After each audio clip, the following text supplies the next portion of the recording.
Welcome to another episode. Keep it orange and blue. I'm Ryan Evan. Kevin Ducey couldn't join me tonight, but that's okay. The show continues. The show must go on.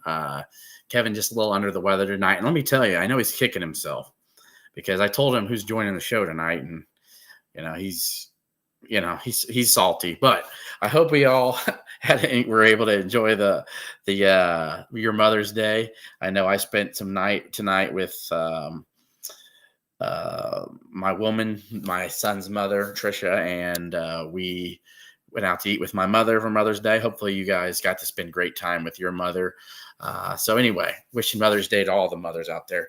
Now, a lot going on in the football realm, which we'll get to later on in the show. I put some new predictions and things for the football team. It's been a big football weekend. Obviously, a lot going on in the transfer portal for Illinois basketball. Things have been going on crazy, the whole month of April. It's going to continue into May. So I figured tonight, we had Dre Gibbs Lawhorn 2 weeks ago. You had Jake Davis last week. And I'm trying to get a new Illini every week here. And thankfully, I have the help of Mr. Givens. I want to make sure I get his last name right.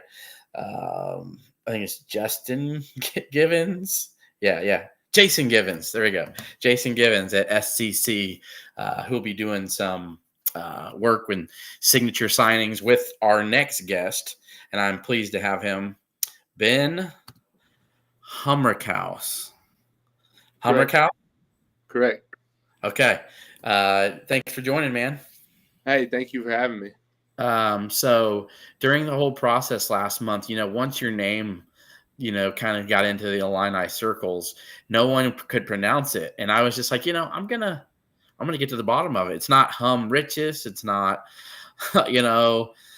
Humrichous or something, whatever. It's Humrichous, right? Correct. Okay. So everybody knows we're going to get it down. So again, thanks for joining me. Hopefully you had a great day today for Mother's Day.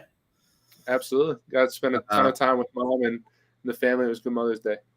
Really quickly, since this isn't a normal question, but I feel like it really goes into today. Could just for a moment before we dig into some Illini related stuff, how important to you was your mother growing up in your athletics and playing basketball, and just because everybody, needs their mom in some fashion. I'm sure she was your biggest supporter. Like, how big was your mom in your growth as a player and as a man and who you are today? Oh, incredibly important. What you're going to learn a lot about me is two things that are incredibly important to me are my faith and my family. My relationship with God is the number one thing, but then after that, it comes down to my family. And my mom and my dad are my biggest supporters on and off the floor.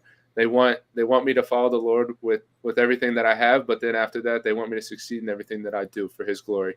And so, every day my mom cheers me on. She's my biggest supporter. And before I step out on the floor, she always tells me, "Don't embarrass me." So, my mom is my rock. She's awesome. She's incredible. Awesome, dude. I love to hear that. And, I know it's not talked about enough, but I love to hear that your faith is important to you, because I think more people need to talk about that, because I think no one has given anything that they've gotten without the grace and the blessings of their Lord and Savior. So glad to hear that. Now, with terms of the transfer portal, I know when you left your first school, which was an NAIA school, correct? Right. And how did that process work with NAIA to Evansville? That probably was like a smoother transition, would you say?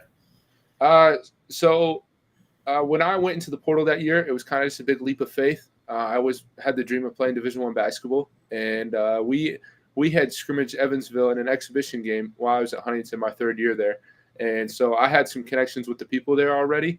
And the portal the first time around was actually incredibly scary. Evansville was the only Division I school that really reached out to me, and that's just the route I wanted to take. That's why I was in the portal. So it was pretty scary, but when I went to Evansville, I knew that's where I wanted to be, and obviously that's really worked out for me. I was with a bunch of really, really, really great people, and succeeded and did a lot of great things. So yeah, and is it true? I heard that your coach, who I know you speak very highly of, was very and very helpful, and just knew that you could play at even higher level. That he's just was super helpful, and maybe made the process a lot easier than it could have been if you had a coach that was really bitter and scorned that you wanted to leave his program. So is that true? Oh, Coach Ragland at Evansville, he's one of the along my journey has been one of the greatest people with instilling confidence and having a belief in his guys. Above all else, he wanted to be the father figure for all of us. And he always wanted to do what was best for us as a man. I mean, of course, he's my coach, so he wants to keep us around, and that's kind of part of the world nowadays.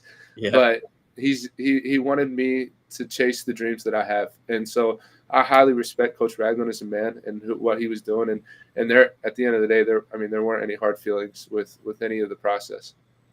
Yeah, that's 100% great to hear. And that's why I wanted to bring it up, because I had heard just how cool he'd been about everything. And he kind of knew towards the end of the year, probably wasn't really expecting to see you again next year, because I think he knew how good you were. And I knew that, I think it can be kind of obvious if a guy is just really a lot better than not necessarily just everybody in the conference, but you could tell when you stand out. To me, like watching your guys' film, I think it was, if I believe, you were 15-9 when you played.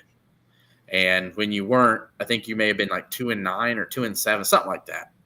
And I know you were kind of on a minutes restriction things at the end of the year, correct? Was that true? Yeah, we were trying to just monitor what was kind of going on. So yeah, okay. So again, that's kind of my point in that. Now, so now with your transition to Illinois, now what to you, as we focus just on Illinois here, when you got there, the visit, the pictures looked amazing. By the way, you looked like they were great. Yeah. Did those pictures encapsulate the visit? Like that wasn't obviously just cheesy photos. Like you guys looked like, hey, like we're having a blast. Like this feels like home. Like kind of give me a taste a little bit of how the visit went, and kind of then when you knew that Illinois was kind of where you wanted to play your final year. Yeah. No, the visit was really, really great. So throughout the portal process, as we kind of continue to narrow it down, there were a few things that kind of schools had to meet when it came to style of play, just my role, my position, kind of, and then even just the culture. And a lot of what I believe, people can talk a lot about your culture, but you can start to feel it when you get somewhere. And when you understand the professional culture, but also the grit and the love that the coaches have for their players, that's stuff you kind of get to learn on the visit. And that was something I definitely got while I was there. I mean, even just from when I stepped on campus, the coaching staff, they were incredibly awesome. I got to meet Kylan and talk with him and his father, and just on the visit, it's a blast, and it was a ton of fun. And I mean, I kind of just fit in with those people so well, so quickly, and you start to understand the professional culture that they live in, where they're just guys that want to win, but they want to have fun while doing it. And then when you kind of knew that was where you wanted to go, like when did that happen?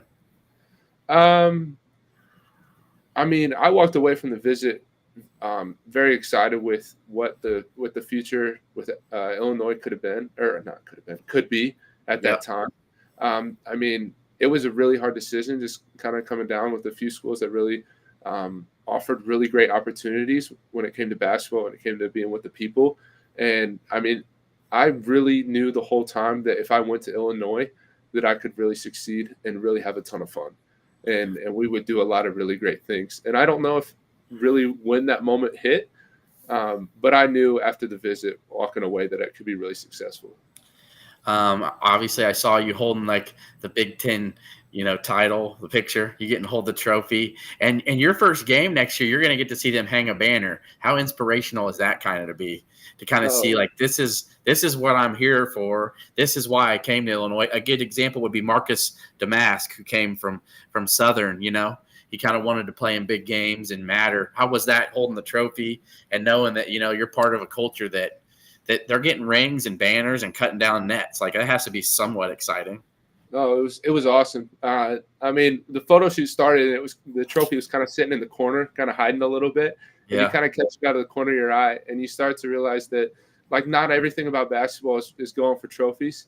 there's so much beyond basketball in this life, but Mhm. that's what we're all working for, winning together as a team. And I mean, I grew up in the state of Indiana, so I've known Big Ten basketball all my life. And Yeah. just finding a home where people are battling and chasing every day after this common goal, and it's had proven success is really, really exciting. It's interesting too with this coaching staff, and this is just from an Illinois boy. Brad Underwood, not even though Luke Goody did transfer back to Indiana this year, he won 2 Big Ten titles and was a huge part of their Elite Eight run. Jake Davis is an Indiana boy, Yeah. and so 2 Indiana boys coming to play for Illinois. It's like Brad Underwood has kicked down a lot of barriers that there had been for a long time, and I think winning is a big part of that. Now, what's your thoughts, just getting to see and meet Orlando Antigua? Is he cool? Is he as cool as he seems? Oh, he's awesome. Very personable dude. Bunch of energy. Really great guy. Really cares a lot about who you are. Asked a ton of questions about my family, trying to get to know. I got a huge family. Really fun story about each one of them or whatever. Just kind of getting to know him. Really great guy that I'm excited to work with. Oh, yeah. Awesome.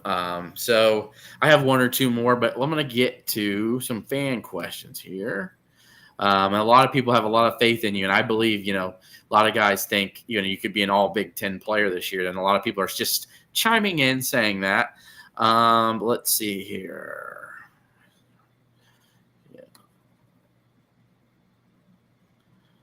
A couple people were, well, I'll just make it into a question. Any big games that the coaching staff already told you about? Because people are like, Missouri is a must win. You got to let them know that the bragging rights game, any coach, games or rivalries that kind of were mentioned to you or have been mentioned to you already. Yeah, the Missouri one's a huge one that people are talking about. My trainer's name is Jared Newsom. You can look him up. Played at UT Martin for a long time, but he's a St. Louis born dude, and so he kind of grew up in that Missouri, Illinois, where we're going to St. Louis, and that gym's packed, and it's split right down the middle, Missouri, Illinois, and everybody understands that's really it's not a conference game, but it's a huge rivalry game, and so that's one that I know about. I mean, I followed the Big Ten for a long time, so every night is really a rivalry night for Illinois, and so there's a ton to be excited about. And you guys have already you're playing Duke at MSG. You already got that lined up. Yep. You're going to be playing Alabama and Birmingham. So, that has to just be fun seeing how all that stuff works out. I know Tennessee's coming to Champaign. So, the non-conference is already loaded, which is great. Absolutely. You got a bunch of people here welcoming you. Can't wait to see you in orange and blue. And then Jay Bagan, a guy who watches this show every week, and he always likes to ask questions, and we appreciate him. He's a great guy. What were you looking for from a program in the portal? And what I know I kind of asked you, but and he said what stood out about Illinois. So how about this?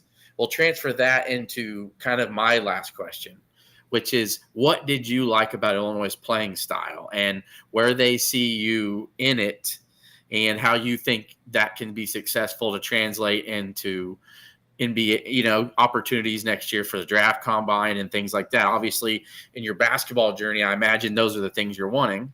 So what did you see about Illinois and how they play and how you can fit in there to be successful to get to that? Yeah.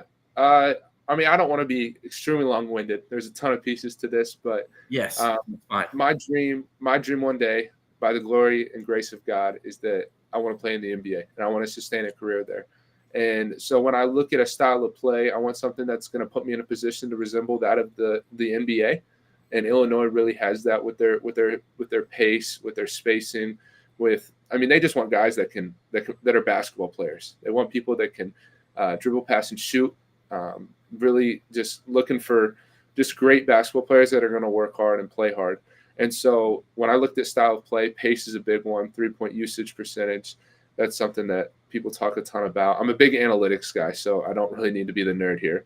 But there's nothing wrong with that. I mean, analytics to me, to a huge extent, analytics don't really lie. Not at all.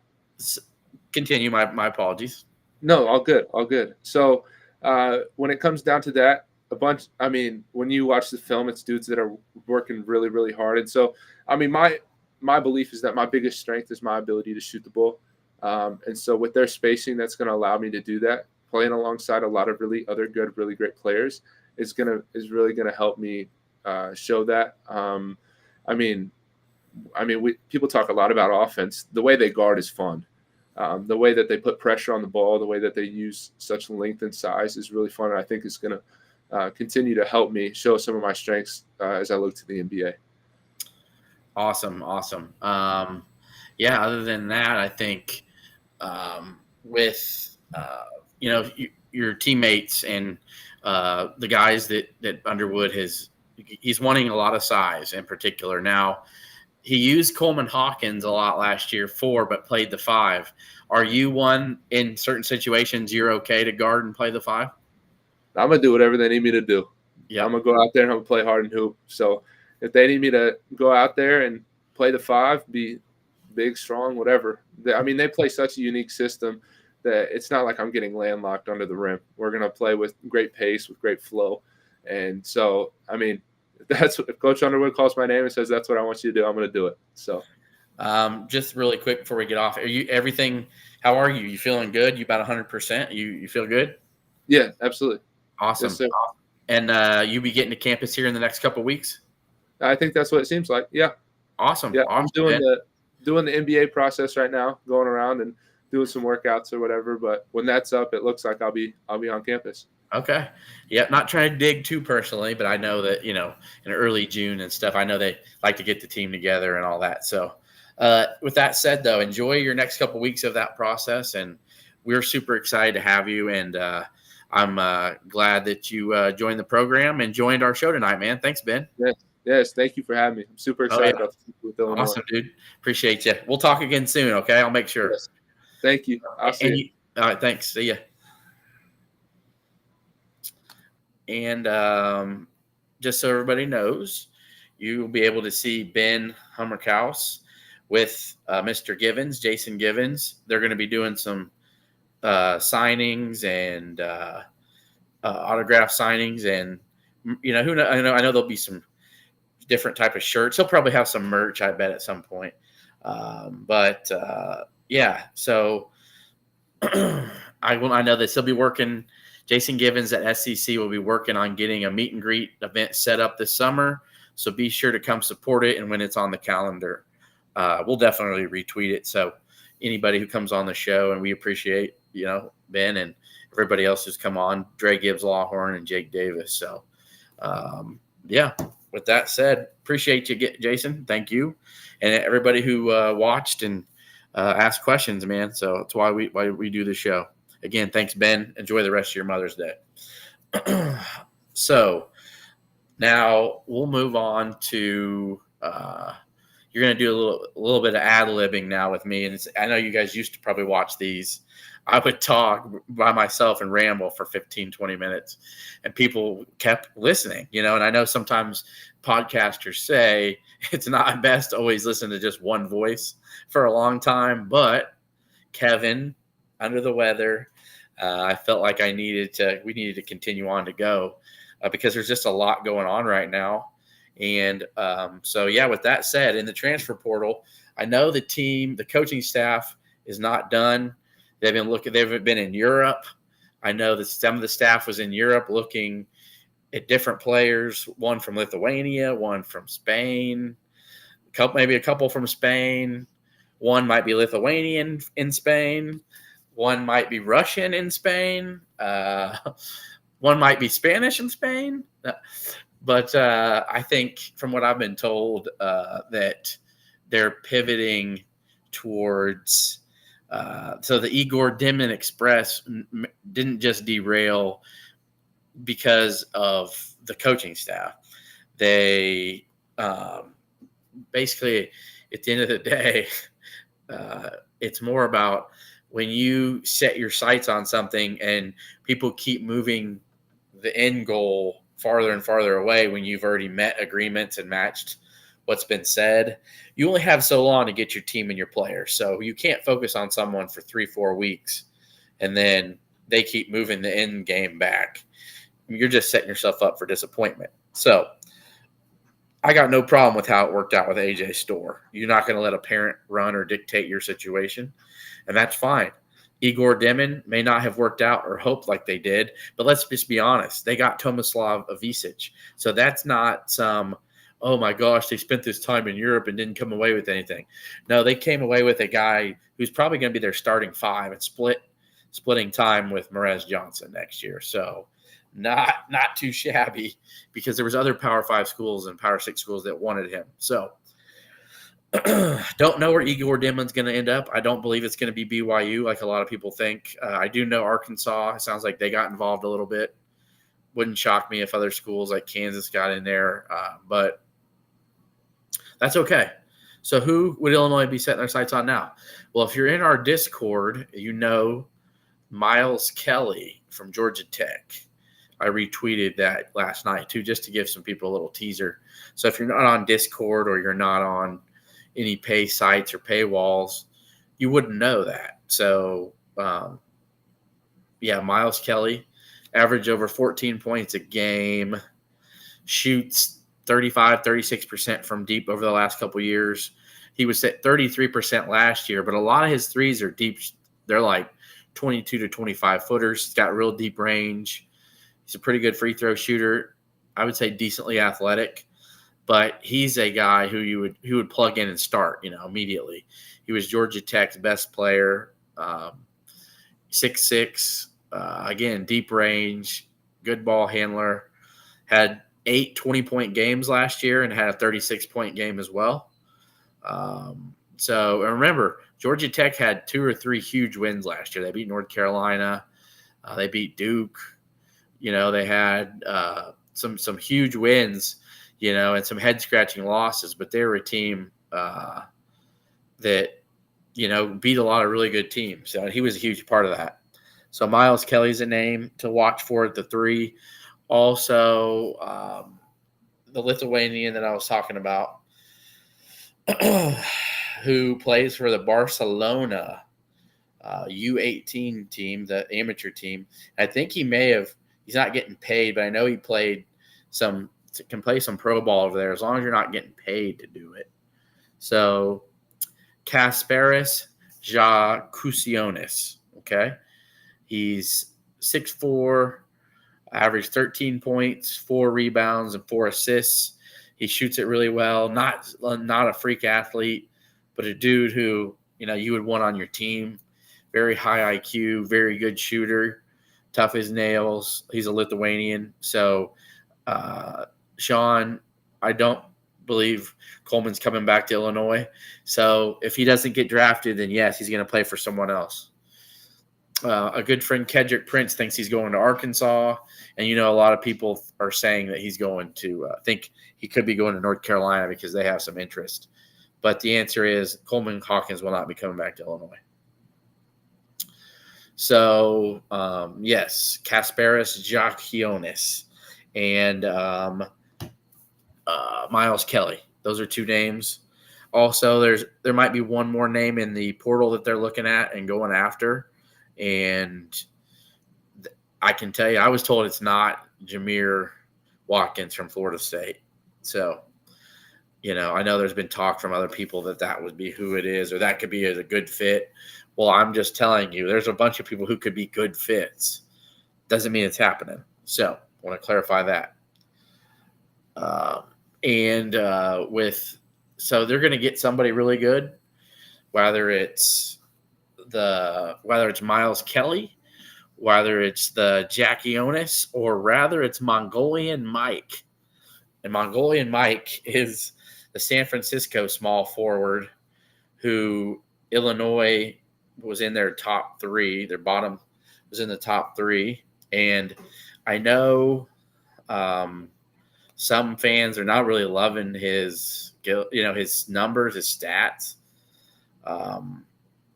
But I think if you look at it, Illinois wouldn't have been pursuing him if he couldn't do anything. I think he's a floor spacer, shooting, 6'8", great size, great length, and a good shooter.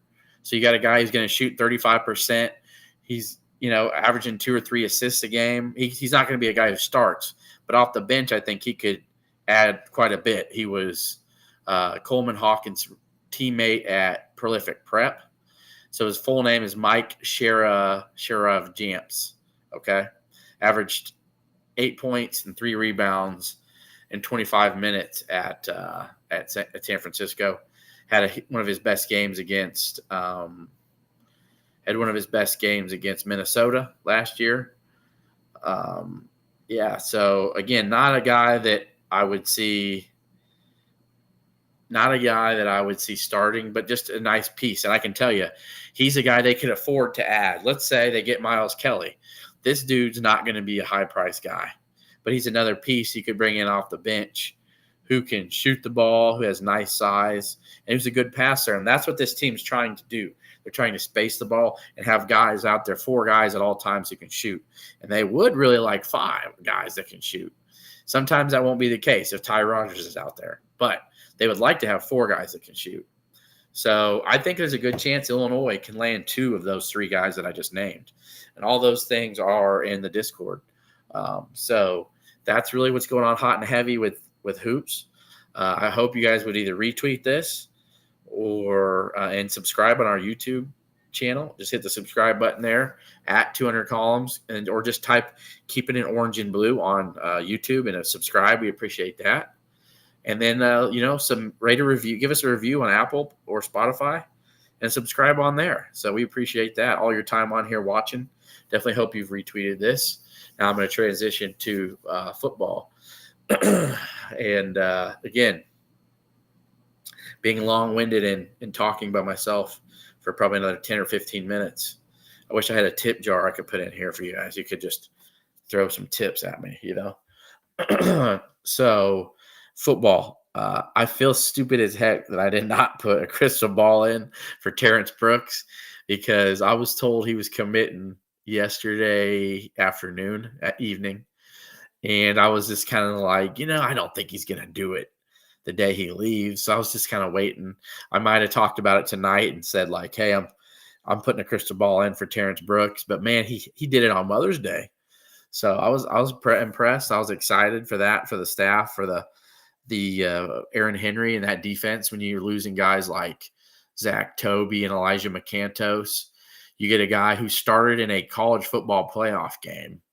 And even though I know a lot of Texas fans really didn't love him, I think they said he got burnt too much. That's tons of experience and tons of size that we did not have any kind of experience like that against in high volume situations. So definitely love the addition of Terrence Brooks. And I can safely say the first person in the first place that you heard Terrence Brooks' name was on this podcast. Okay? Proof's in the pudding. Go listen 2-3 weeks ago. I said Terrence Brooks is a name that's going to be coming up here to visit very soon. And then it was announced like 10 days later he was coming to visit. I still think it has something to do with who they're going to end up hiring as the defensive backs coach. I think that has a lot to do with why he's coming. The fact that he's committing makes me feel very strongly about that. I think it definitely has to do with some of the ties that the new coaches have in Texas. They just hired 2 assistant coaches that are very, very good recruiters in Texas. And I think that's really smart for Brett Bielema to go fill those voids of places where the Texas hotbed. Because just remember, just because you don't get a guy the first time around doesn't mean you can't get him when they hit the portal. So Brett Bielema has a lot to sell for this. We need guys that can make plays. We got time and openings for you to play. And we play in the most money-making conference in this country, and you're going to be seen by everybody, and you're going to get to compete with the likes of Michigan, Ohio State, Oregon, Washington, USC. That's sexy. That's a lot to sell. And so while Illinois' name may not be sexy, who you're playing and where you're being watched at and how much money is being made by this conference. And let me just tell you, Illinois – I posted this on the Discord. Illinois got between $3 and $5 million bump in NIL over the last month. And I posted that on the Discord, and people were like, oh, really? How do you think they could afford this kid? He was going to go to Michigan and visit. You do the math. Just like Franklin from Ole Miss I'm just telling you, even though I know Barry Lunny was his former Zachary Franklin, just because he was Barry Lunny's guy at a UTSA, he just left Ole Miss. You don't think there's going to be other suitors that could pay him a nice little penny? The dude was a hell of a receiver at UTSA. Like, remember how bad they tore us up a few years ago? He had a big game. He was a very good wideout at UTSA. I think he was just underutilized at Ole Miss, and it didn't work out. So I put a crystal ball in for him because I'm told that he's committing to Illinois, and he just wanted to come see the campus and get the feel for it. Probably go over his NIL face to face, and then he's going to announce. That's what I'm told. Zachary Franklin will be committing. I was also told that the D tackle from Florida A&M, who 300-pounder, who had a huge game against USF, 2 sacks and 8 pressures on the quarterback against a bowl team in USF last year, by the way. So let's just think about that. That wasn't, it wasn't like he just was playing against crappy competition every week and never once Gentle Hunt and never once played against a Power 5 team and performed well. This is a guy that can come in and make an impact. And I think Gentle Hunt, and maybe not be the tallest guy, but I know when you're around 300 pounds, I think he's going to be hungry. I think he could be a nice addition who's going to definitely make an impact. So I've got Gentle Hunt, and I posted this on my Twitter tonight, and Zachary Franklin both coming in crystal balls for Illinois. So, and that's all from the new NIL money that they got. So I told people just to calm down, simmer down a little bit, and let's just watch how the transfer portal is being used. And I think there's some really good inroads with Braden Trimble from Mount Zion, a 2025 kid that lives about 20 minutes away from me. I think they got a chance to make a nice splash in 2025. As much as some people are down on the football program, I'm not down on the football program. I think they can still make a bowl game this year. And they definitely are going to have enough talent when you add these guys. Terrence Brooks is going to help. You can't say Zachary Franklin think about this, Pat Bryant with Zachary Franklin, and then Malik Elzy, and then Ashton Hollins. There's talent in the wideout room there, and Wiltshire as well. I think Wiltshire is going to be a guy who can play, Isaiah Williams' slot role still, even with Zachary Franklin. I still think you can have 4 and 5 guys that can go out there and perform and play really well. I will take a few more questions on here before I jump off. I'm sure there's some questions on here. Sean, I don't have the exact date, but I do believe it'll be very soon. Yeah. So other than that, if you guys have some questions, go ahead and drop them in here before I jump off. Trying to think here. Yeah. So I know that the basketball staff is trying to get all this stuff done a lot sooner than they ended up doing last year. So if you think about it, last year, remember the whole Ray J. Dennis thing was going into June. They don't want that. I know they want this all wrapped up by Labor Day. So that's 2 weeks from tomorrow. And remember, you got the NBA draft combine this week. So next week's going to be really big to see who kind of leaves the draft combine, like a guy like Miles Kelly. And some other names who drop out. And because if Miles Kelly drops out, there's mutual interest. So, and if he does it, then hey, it ain't going to be him. And Jameer Watkins stays in, sure as hell ain't going to be him. How realistic is Miles Kelly? I would say he won't be. He's not going to get drafted. But I don't want to shoot a guy down and say, what if he's, what if? Never say never, I guess. But I would say I'm not putting a crystal ball in, but I would say it's a little better than 50-50 right now. I would say 60-40. I'd lean that way. But again, 60-40 is not enough to put any crystal ball down because there's a lot of other schools that will want to get involved and other things that have to get worked out. But I would say I like where Illinois is at if he does jump in the portal. So that's what's up. Could the Illini basketball be really good? I think they could be top 10 good again. Even with a guy like Miles Kelly, if he's the third wing, if he's the wing.